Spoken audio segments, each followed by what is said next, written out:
Hey, what's up, everybody? During this class, I'll be teaching you how to build a distribution of return, and this is going to be a reality check for you to see how committed you are to learning this process. And if you're really serious about being a trader, like you take the time, you pause the video, you learn the steps, and once you do it 3 or 4 times, it will be second nature to you. Now, all data will be free that I teach.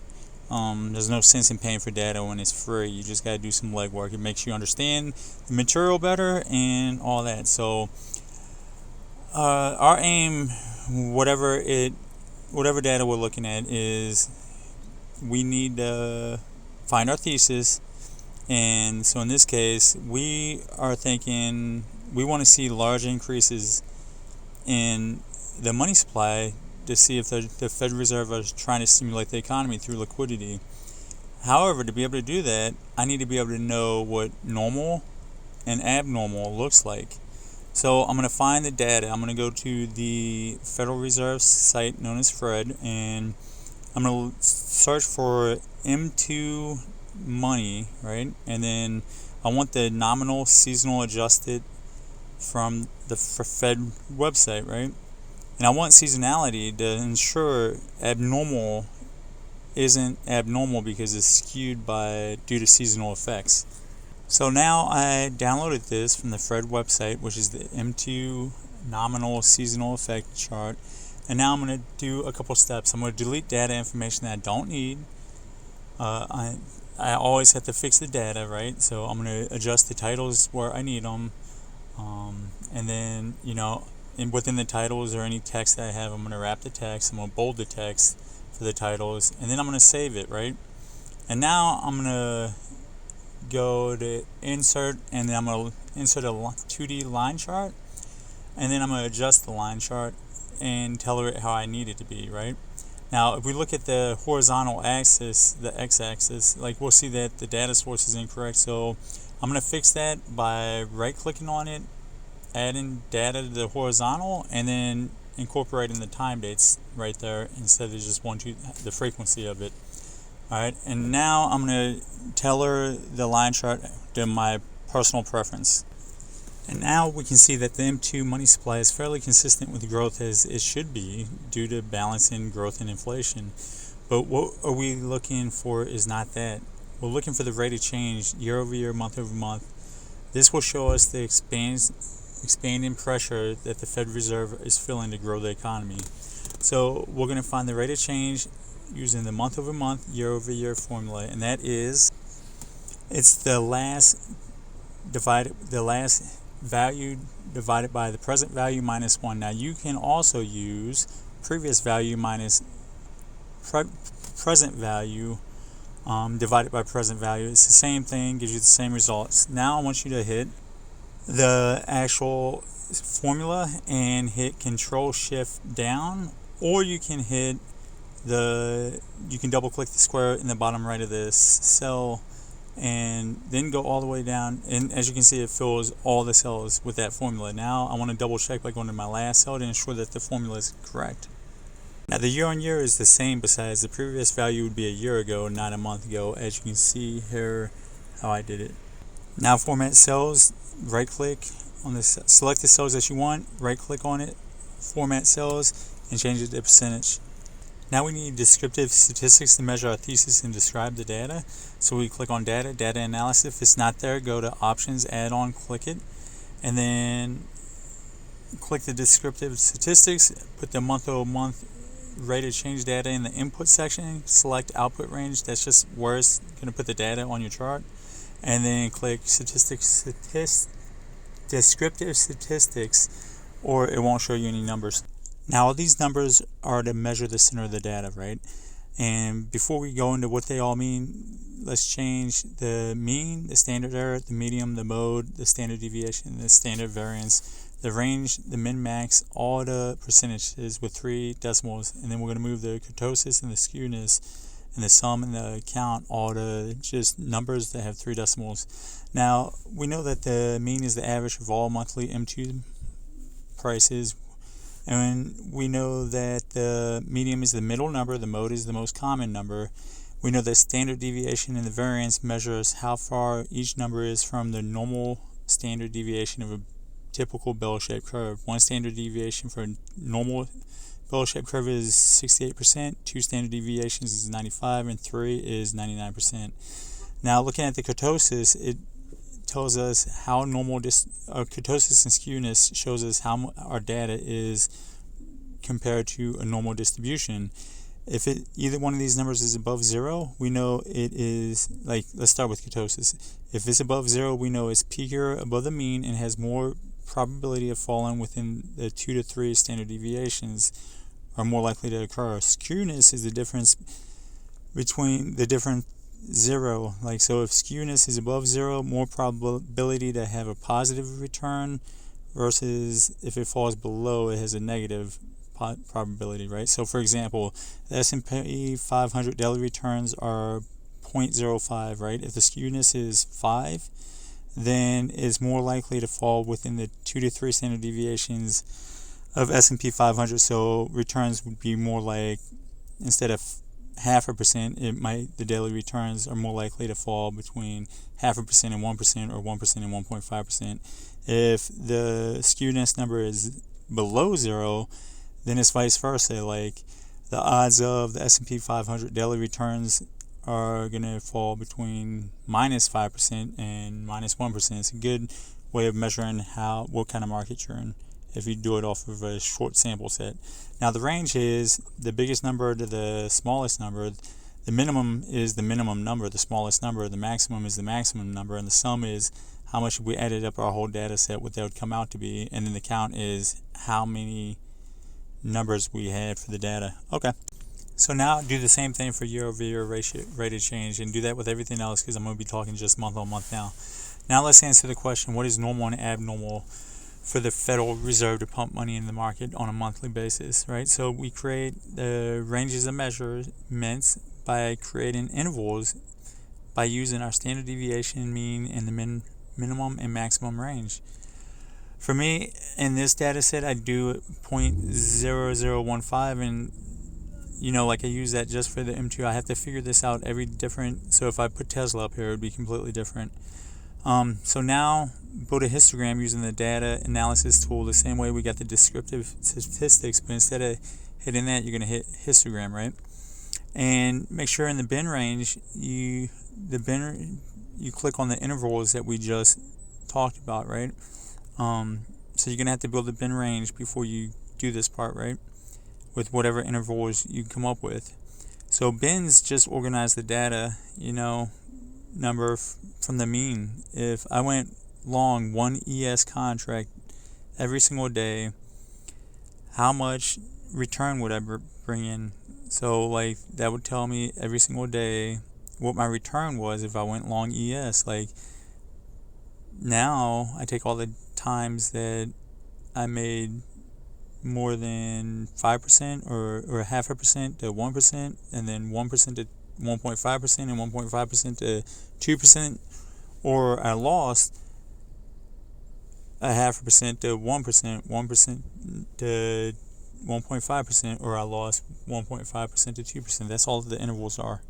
Remember the bin. Now we have the frequency, and the bins are just what we just talked about. So this is telling us where each data falls under, right? So look at the 146. That would be the mean, right? Month over month, M2 tells us that for 146 months, the Fed put between 0.04% to 0.5% of money in the market for growth.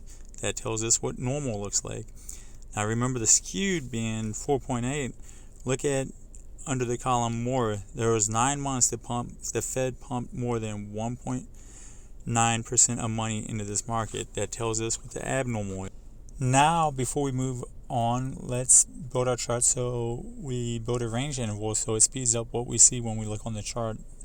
Alright, so I changed the frequency to percentages to understand it faster. I did this by taking the frequency, dividing it by the total count of all the data that was measured.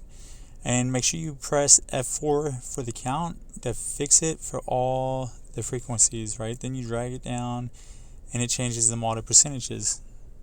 So now I built my frequency and I changed it in in the percentage terms, right? And I do this because by taking the frequency and dividing it by the total count of all the data that was measured. And now make sure you press F4 for the count to fix it for all the frequencies. Then you just drag down the formula and change all the frequencies to percentages. And those percentages are probabilities, right? So we can say that there's this much probability that will fall within this range for that month, right? So now let's do the cumulative probability by just adding up two of the probabilities and then dragging the formula down. Okay, and as you can see, let's go through this real quick by looking at where I clicked right here. It says 7%, right? So that tells me that there's a 7% chance that the Fed will put less than 0.07 to 0.10 into the market, right? And then the probability would be 4.7, so round that up.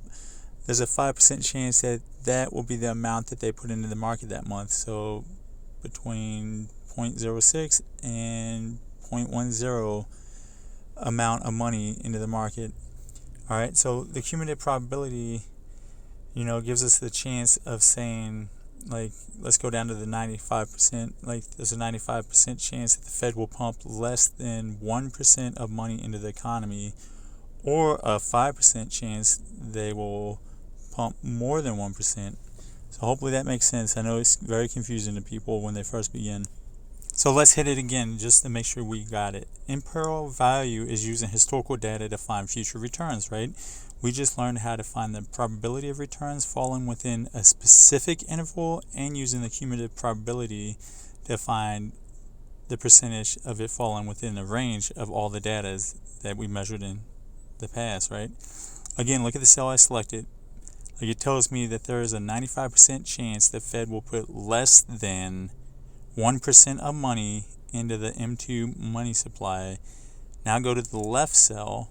There's a 5% probability that they will put between 1% and 1.5% of money into the M2 money supply into the market. So if our M2 money data comes up and it falls into that 1 to 1.5%, that is abnormal for us.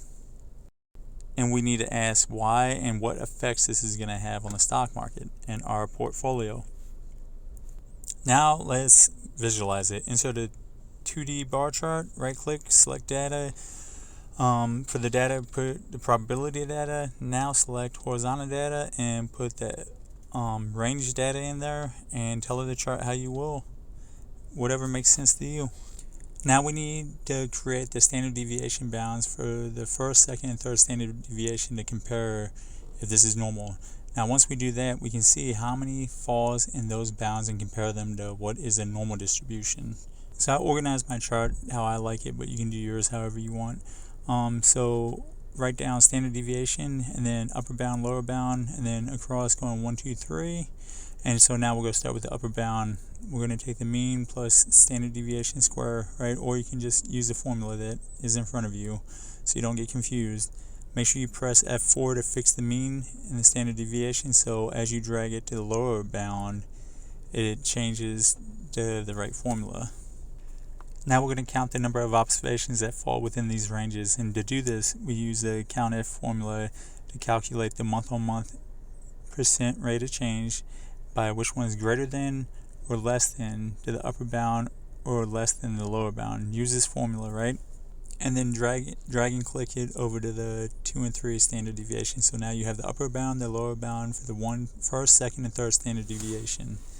Okay, and as we can see, that 620 out of 744 falls within the first standard deviations, upper and lower bound. 729, that lies within the second, the first to the mean, and 736, that goes from the third standard deviation to the mean.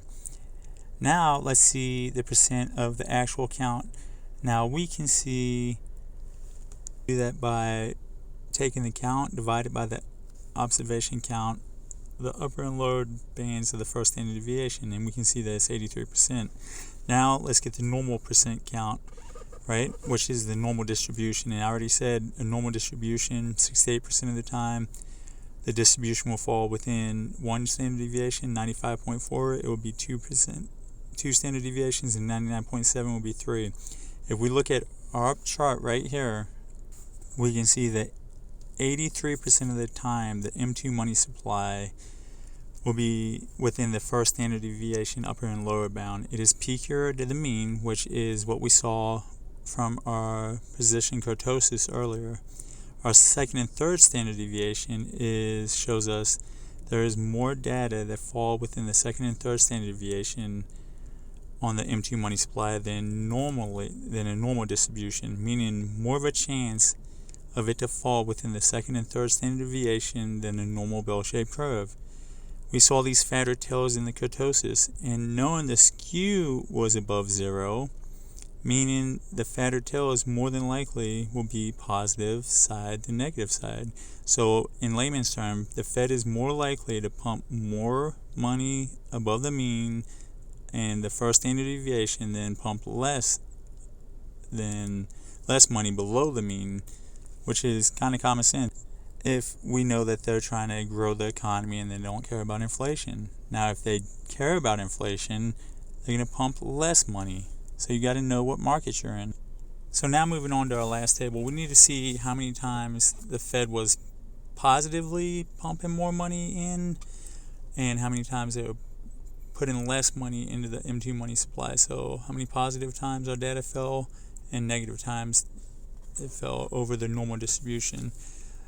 So we do this by putting positive data, negative data, 0, and then mean, count, frequency, percent, frequency adjusted mean.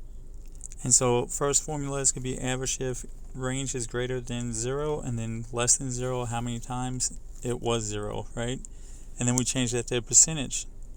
Now we can see the average percentage times that it does it. Now let's find out how many times it actually did it by going to our account, right?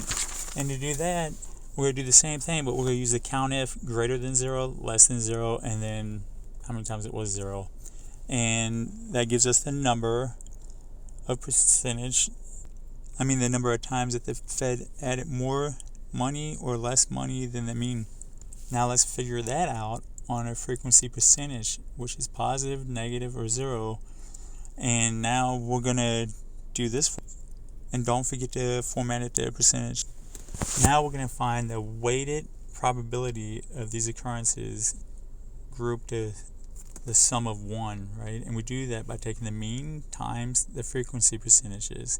Make sure you format it to a percentage, right? So look at this. We can see 0.74 times it was them adding money and negative 0.05 them taking away from money, right? Were they adding to it or were they taking away from the mean? So this table in general shows us how often we can expect the Fed to add more than the mean or take or less money than the mean, and gives us the value of being able to see that. So now tailor the chart how you need to. Now let's do the last chart that we need to build. Let's chart the monthly moves in M2 money supply by itself. Insert 2D column chart, right click, add data. You're going to use the month over month rate of change. For the horizontal axis, it will be the dates, and then tailor the charts how you like it. I like to see a clear chart to be able to read it clearly. I just lower the dates, reduce the gaps to 0, fill solid colors, and fill the negative data with a different color. And that's it. The next video I'll explain in detail how to find our thesis from this worksheet and filter the data with the S&P 500 so we can compare it month over month distribution, and be able to figure out exactly what was going on in the market. And that way when we see abnormal money flow coming in the market to the plus or the negative side, it can be a confirmation of what we should already be seeing anyway. Now just think about what I just taught you in 20 minutes. Now imagine the benefits of doing this and having the oversight it does for any type of data that you're using. All right, later.